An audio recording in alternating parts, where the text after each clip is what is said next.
They told you it's impossible. Your situation, your future, your healing. Maybe you've heard those words before. It's too late. It can't be fixed. There is no way out. And little by little, you started believing them. You started believing that your problem is too big, too broken, too complicated, too far gone. But let me ask you something. Since when did people get the authority to decide what God can or cannot do? Because what people call impossible has never limited God. Not once. And if you're honest, the hardest battles you're facing right now are not only happening around you, they're happening inside you.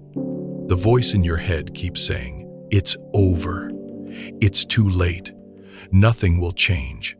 But that voice is not the voice of God. Because when God speaks, He does not speak defeat. He speaks life. He speaks purpose. He speaks possibility. The Bible is full of moments where the world said something was impossible. Abraham was told it was impossible to have a son. He was old. His wife was barren. Everything about the situation said it was too late. But God had already decided otherwise. And when God decides something, time does not cancel it. Doubt does not cancel it.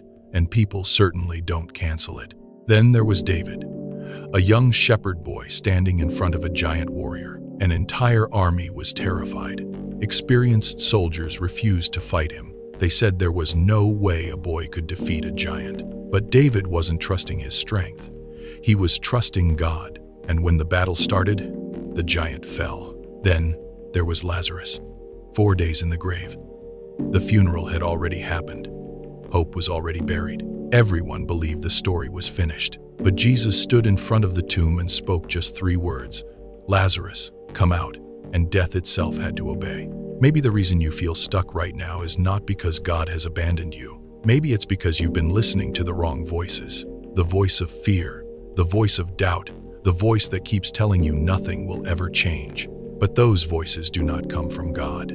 Right now, you might feel surrounded by problems that look bigger than you, bigger than your strength, bigger than your faith, bigger than your understanding. But God has never needed perfect conditions to do something powerful. He moves in impossible situations. He moves when doors are closed. He moves when hope feels gone. He moves when people say it's over.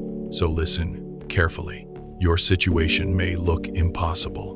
Your circumstances may feel overwhelming. Your mind may be telling you that nothing will ever change. But what looks impossible to you is just another moment for God to show His power. The real question is not whether God can move. The real question is whether you still believe He will. Because the moment you surrender, the moment you stop trying to control everything yourself, is the moment God begins to do what only He can do. The Bible says in Luke 1:37, "For nothing will be impossible with God." Nothing.